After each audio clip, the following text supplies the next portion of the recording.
In recent weeks, more than 100,000 workers have walked off the job across the United States in one of the country's biggest industrial uprisings in decades. The movement was triggered by the pandemic and exacerbated by labour shortages. It's now shifted power into the hands of employees and they're lining up to unionise. North America correspondent Catherine Diss reports from New York.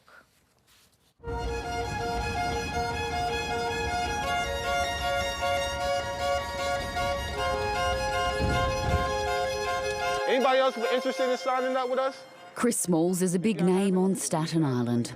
But this is what we're doing, is trying to form some job security because they hire and fire us all the time. The 32-year-old former Amazon manager is spearheading a movement to unionise the company's 10,000 workers here.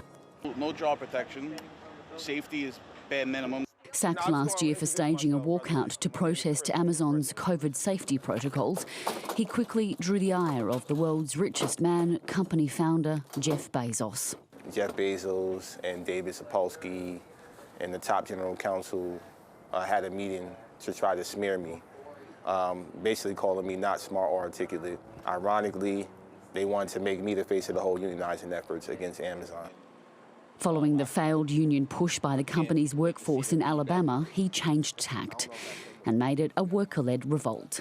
They're watching us, they're rooting for us, so if we're successful here, I think it will spread like wildfire. The e-commerce giant, which raked in record profits last year, is pushing back. Employees tell me they're using underhanded tactics to sabotage the vote. They're putting millions of dollars into union busting, which proves to us that they're terrified. They know exactly how much power workers have when they come together and form a union, and they are trying to do everything in their power to stop it. The coronavirus pandemic was a reset moment for American workers. Upset, they put their lives at risk for little payoff. Now, with nationwide labour shortages, employees have the most power they've had in decades. And right across the country, they're walking off the job. Across the state in Buffalo, workers at another household American brand are also rising up. We already had people ready from day one to come out and support us. And incredible. The movement of young workers has just formed the first Starbucks union. People were tired of being told that jobs that they worked really hard at for 40 hours a week were not jobs that deserved a living wage. So all of a sudden, these unimportant jobs that were being done by unskilled laborers were essential to keeping the country running in the middle of this pandemic. Michelle Eisen, a Starbucks employee of 11 years, has led the group. She hopes the movement will spread. And they recognize their rights. They recognize that it's their right to organize. They're not apologizing for it, and they're not asking permission. You know, they know what their rights are.